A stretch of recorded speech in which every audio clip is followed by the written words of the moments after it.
Welcome to Thread of Terror. We bring you the creepiest stories from Reddit.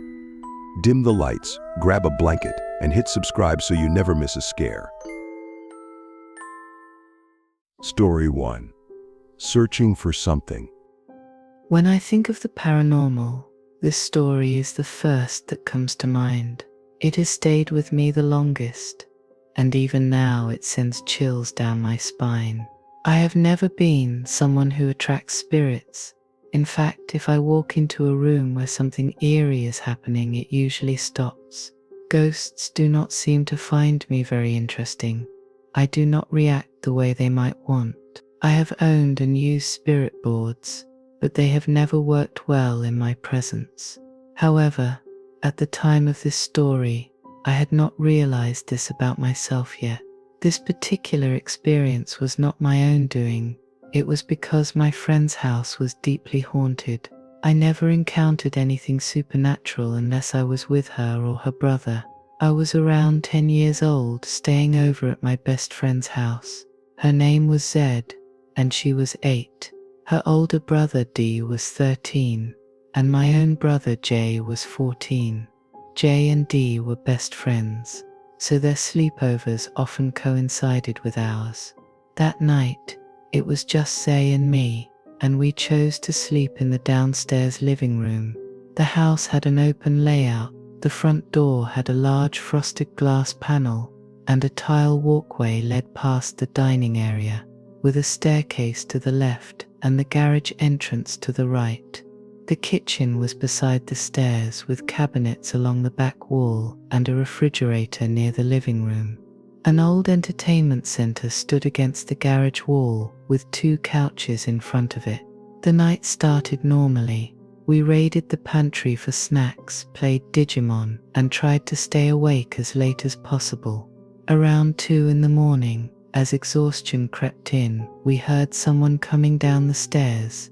Expecting to see D, or perhaps their father, we looked up, but no one was there. Yet, the sound of footsteps continued. The heavy press of shoes against the carpet, then soft taps against the tile. Our eyes followed the sound as it moved through the darkened kitchen. Then, stepping into the dim glow of the television screen, we saw it. A figure, tall and impossibly thin, almost skeletal. It walked with slow, deliberate movements, heading toward the sink before turning toward the pantry. Then, it began opening the cabinets, one by one. Its back remained turned to us, but its motions were unsettling, as though searching for something unseen. Frozen in fear, we could only watch. I wanted to believe it was her father, but no one had walked down the stairs. My heart pounded as I called out his name. The figure stopped. Its head turned slightly in my direction, a shadow where a face should be. Then, it opened the refrigerator. As the light flooded the room, it vanished. For 20 minutes, we sat in silence, too afraid to move. The refrigerator door remained open, casting an eerie glow across the kitchen. Eventually, we gathered enough courage to close it, but we left the cabinets untouched. We huddled under our blankets until the first rays of sunlight finally broke through the windows. That was the longest encounter I ever had with something unexplainable. It was not a brief shadow or a fleeting whisper. It took its time, moving with purpose. It was as if it did not care that we were watching, and that terrified me the most. Story 2. Creature behind the fence. When I was around 7 or 8 years old, I attended a small school in a quiet town. The school had no more than 30 to 40 students and was surrounded by tall trees. Next to the school stood the remains of an old, burned-down house. Everyone said it was haunted, and we were warned never to go near it. Every day when the school bus dropped us off, I would glance at the abandoned plot and see something strange. Another old house and a rusted car sitting motionless beside it, yet no one else ever saw them. I brushed it off, thinking I simply had sharp eyesight. Near the edge of our playground was a wooden play structure called the Mud Kitchen. It was meant for children to pretend they were cooking, using mud instead of food. It was positioned right next to a tall fence that separated the school from the abandoned property. If you climbed onto the mud kitchen, you could barely see over the fence. One afternoon, my sister and I were playing at a friend's house nearby. After school, we sneaked onto the playground, excited to play in the mud kitchen. As we stood on top of it, I told them about the strange house and car I had seen. They did not believe me, so we all climbed up to peek over the fence. That is when I saw it. In the overgrown yard, tangled in the thorny rose bushes, stood a figure, tall and thin with the body of a man. But its head was that of a duck. Its webbed feet pressed against the dirt, yet its hands were unmistakably human. It did not move. It just stood there, trapped in the thorns. Terrified, I ran away. The next day, when I asked my sister and friends about it, they all claimed to have seen nothing, but I knew they had. Weeks later, curiosity got the better of me. I climbed onto the mud kitchen again and looked over the fence. The duck man was standing inside the abandoned house. His back was turned, but he appeared to be cooking. As I watched, he suddenly twisted his head completely backward to face me. Then he started running toward the fence. I bolted away, too afraid to look back. I begged my parents not to send me to school, convinced he would climb over and take me.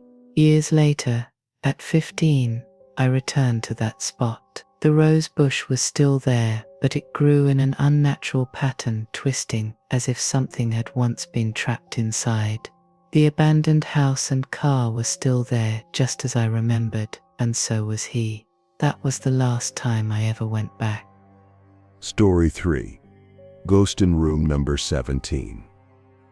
I was working a night shift in the emergency department as a resident. The night crew was fantastic, and by 2 a.m. we had cleared most of the cases. Sitting in the central station, also known as the fishbowl, a square-shaped area surrounded by patient rooms, we relaxed, chatting with the attending physician, charge nurse, secretary, radiology technician, and 3 other nurses. One of the nurses often spoke about a ghostly little girl who would run out of room 17 and disappear into the medication room between rooms 17 and 18. Some of us were skeptical, joking that if a ghost was hanging around, it should help distribute medications or clean bedpans. Laughter filled the room, but then the lights flickered. We assumed it was a prank by Jimmy, who was near the switch, but he swore he had not touched it. Someone made another dismissive comment about the ghost, and just then, a loud crash came from room 18. We turned in unison. The hallway behind us had been empty. No patients, no staff. We cautiously approached room 18. What we found sent chills through us. The large plastic clock, about 18 to 20 inches in diameter, that had been securely nailed high on the east wall was now shattered on the floor. But it was not beneath where it had hung. Instead, it lay against the opposite west wall. The hospital bed in the center of the room made it impossible for the clock to have simply fallen and rolled there. The charge nurse tried to dismiss it, claiming the nail must have given way. But when we looked closer, we realized there were no broken pieces near the east wall where the clock had been. Every shard lay by the west wall, as if something had forcefully thrown it across the room. A heavy silence settled over us. No one spoke, but we all knew what had happened. The little girl had heard our jokes and she had responded. That was the moment we all became believers. From that night on, none of us joked about her again. Story 4. He watches from the doorway. I have been married to my wife for 10 years. Over the years, she has mentioned seeing things, shadows, figures, fleeting glimpses of people who are not really there. It comes and goes, she says, like a passing storm. I have always been skeptical, brushing it off as tricks of the mind. Our previous house had a history. It used to be an old school building. It had an eerie feel with creaking floors and cold drafts that never seemed to have a source. She would occasionally mention strange occurrences, but I never experienced anything myself. It was just an old house, nothing more. Then we moved into a brand new home. No history, no dark past, just fresh walls and empty rooms waiting to be filled with memories. We settled in, and for years nothing happened, until last night. As we were lying in bed, the room dark except for the faint glow from the hallway, my wife suddenly tensed beside me. I barely noticed at first until she quietly muttered, "That was weird." I turned to her. She hesitated before speaking. "I just saw a boy standing by the door, holding a notebook." A chill ran down my spine. There was something unsettling about the way she said it, calm, almost indifferent. It was as if this was just another thing to her, something she had accepted. I sat up, scanning the room. Nothing. The doorway was empty. "Are you sure?" I asked. She nodded. "I have never seen anything in this house before, but he was there." I tried to rationalize it. Maybe a trick of the light. Maybe she was half asleep. But deep down I knew she was wide awake. That night, I could not sleep. The thought of an unknown presence lurking in our home, watching from the shadows, sent an unshakable unease through me. This was a brand new house. No history, no tragic past. So where did he come from? And more importantly, what did he want? Story 5. The Mirror That Watches. Nina had always been drawn to the old mirror in her grandmother's attic. It was massive, its frame made of dark, gnarled wood that seemed almost alive. The glass was slightly warped, as if it held memories of everything it had ever reflected. Every summer, Nina would visit the attic, staring into it, making faces, fixing her hair, sometimes just watching herself for fun. One evening, as the sun dipped below the horizon, she turned to leave and caught something from the corner of her eye. Her reflection was still staring at her, motionless, even though she had turned away. Her stomach twisted. Slowly, she turned back. The reflection moved as it should. Maybe it was just a trick of the dim light. She exhaled, forcing a laugh. But as she stepped closer, something felt wrong. She lifted her hand. The reflection followed almost. Its fingers twitched a second too late, the movement jagged and unnatural. Then her reflection smiled. Nina had not smiled. Cold fear coiled around her as the reflection slowly raised a hand and pressed it against the glass. The attic air grew thick and heavy, the temperature dropping sharply. A whisper, too faint to understand, seemed to slip through the mirror, curling around her ears. Then she felt it, a cold touch, pressing lightly against her back. She screamed, stumbling forward, but the mirror did not shatter. Instead, her reflection's hand gripped the inside of the glass, fingertips darkening, as if sinking into it. The attic door creaked open. Footsteps approached, slow and deliberate. Downstairs, her grandmother heard the noise and sighed. She did not rush, did not panic. Instead, she reached for an old iron key from a dusty shelf, whispering under her breath. I told her not to look too long. As she locked the attic door, Nina's screams faded into silence. Inside the mirror, her reflection tilted its head and smiled again. This time it stepped away, free. Story 6. The Overwhelming Presence in the Abandoned House. When I was 12 years old, my grandmother and I would often visit open houses just to kill time. Living in central Pennsylvania, most of these houses were old, with some dating back a century or more. Many were dilapidated wooden houses sold mostly for their land, but there was one house that stood out among the rest. It was an eerie, red brick home, sitting in the middle of nowhere. The only way to get there was along a single rocky path, surrounded by dense forest. Upon arriving, we noticed a few people casually looking around the property. The house had a shabby wooden deck and outdated windows, clearly installed by the previous owner. However, what struck me as strange were the bones scattered across the yard. I thought they might be chicken bones at first, but these were unnervingly large. They looked like they belonged to something much bigger.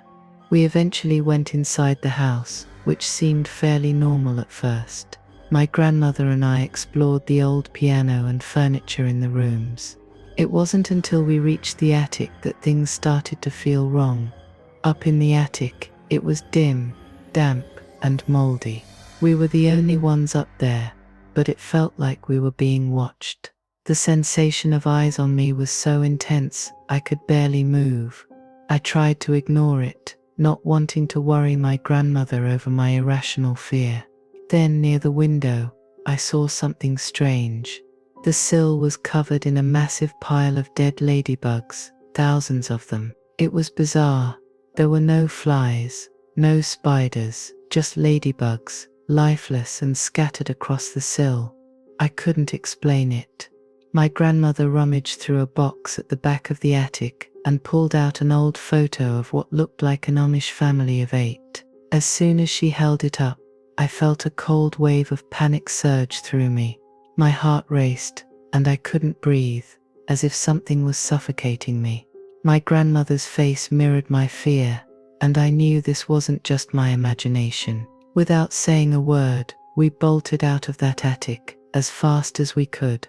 We didn't look back, but the memory of that overwhelming presence still haunts me.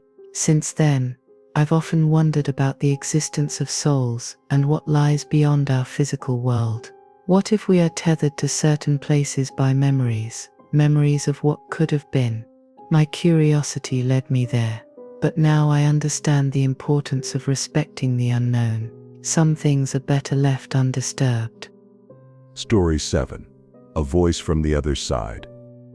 In December 2022, I moved into a second-floor apartment in Staten Island with my girlfriend and her son. It was a typical 3-bedroom apartment located in a highly populated area. Despite its proximity to everything, I hated the noise and constant hustle of the busy streets. About 4 months into living there, something strange happened. I was sitting on the couch one afternoon when I heard a clear female voice from behind me. It called my full name, Robert, not Rob or Robbie, but Robert. The voice was young, probably in her 20s or early 30s, and it sounded like it was only inches from the back of my head. I froze, but no one was there. A week and a half later, it happened again. The same voice called my full name, and once again, I was alone on the couch. The voice didn't sound familiar, but it was undeniably real. I tried to ignore it, convincing myself it was just my imagination. Then, a few days later, something even more disturbing occurred. I heard the sound of a man clearing his throat, followed by my name again, Robert. The voice sounded like an older man, gravelly and unsettling. I've experienced strange events in my life, but nothing like this. Over the next few weeks, more disturbing things began to happen. I heard growling, hissing, and deep, heavy breathing, as though something was right behind me. But when I turned around, nothing was there. On a few occasions, I felt something brush against me, like a cold hand grazing my arm. The sensation was so real, I almost couldn't believe it. Once, I was in the shower, and I saw a shadow pass by the curtain.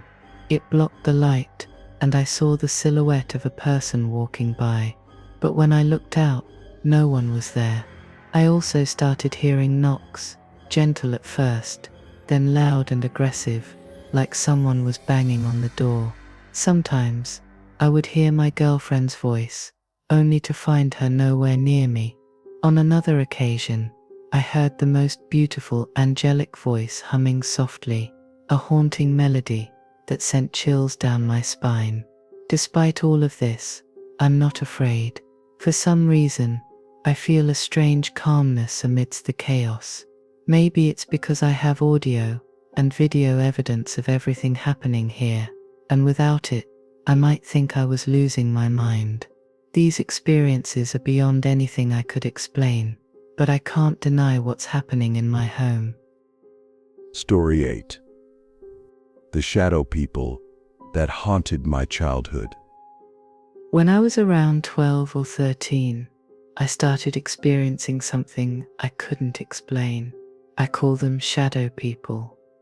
I would be sitting in my room playing with my toys when I would catch a glimpse of something out of the corner of my eye, a shadow moving quickly past my bedroom door.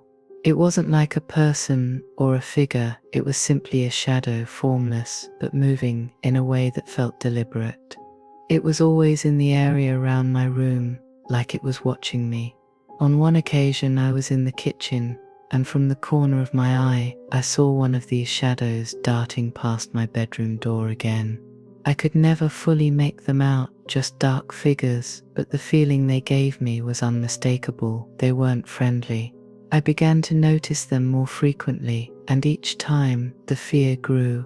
One night, I was lying in bed, half asleep, when I felt an overwhelming weight on my bed. It was as if someone had sat down beside me. My first thought was that it was my older sister playing a prank on me, but when I looked over, no one was there. The weight was gone, but the room felt colder, and the hair on the back of my neck stood up. The following night, I was trying to ignore the growing sense of dread. It was the feeling you get when you know something is there, even though you can't see it. The air felt thick, heavy, and suffocating. My heart started racing, and I quickly pulled the covers over my head, hoping whatever it was would go away. But then, something happened that I couldn't deny. About 7 minutes passed, and I felt the covers yanked violently from my body.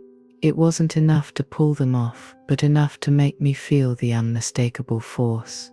That was the moment I knew I wasn't imagining it. There was something in my room, something that didn't want me to feel safe. From that night forward, the encounters didn't stop. The shadows grew bolder, and the fear escalated. The house felt different, as if it was no longer just a home, but a place where something else lurked in the dark corners, waiting for its next move. I couldn't escape it. No matter where I went, I could always feel those eyes watching. Story 9. Ghostly Woman Who Followed Me Home. When I was 18, I used to spend all night playing mobile games, especially PUBG. If you're familiar with the game, you know how easy it is to lose track of time. Our toilet was outside the house, separate from the main building, unlike normal toilets. I also had kidney problems, so I couldn't hold my pee for long and would frequently need to visit the toilet, especially at night when I drank a lot of water. One night, around 2 a.m., I went to the toilet as usual, eyes glued to my phone screen, but when I looked up, I saw something terrifying.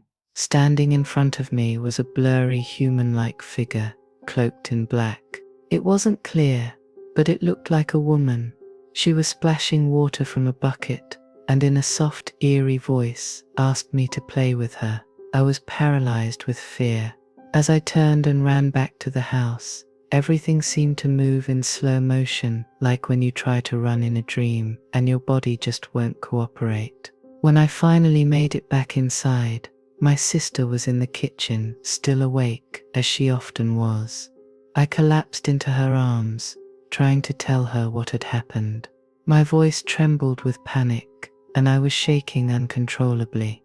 After that, everything went blank. I don't remember much, but I was told later that I passed out. When I regained consciousness, I found myself lying in bed, surrounded by pastors and neighbors. I couldn't speak or move, as if something was holding my mouth and body still. They prayed over me, and during the prayer, I felt my whole body tightening, as if something was squeezing the life out of me. I blacked out again. The next time I woke up, it was morning. My body ached all over, and I was weak, but I could speak and move again. My parents kept me inside for weeks, not allowing me to go out. After a few weeks, I recovered, and everything seemed to return to normal. But from that day forward, I felt like someone is always watching me, especially when I'm alone or in the dark. It's not something that happens often, but the feeling is always there, lurking in the back of my mind. Story 10. A woman's scream. I work at a bar and usually close alone at night. It's always been a quiet routine, but one night, everything changed.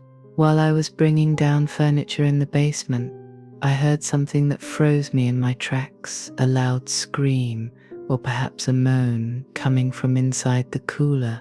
It sounded like a woman, and I've never been that afraid in my life. There was no way to explain it away. I had no idea where it came from, or why it happened. The sound was so distinct that it almost felt like it was right beside me.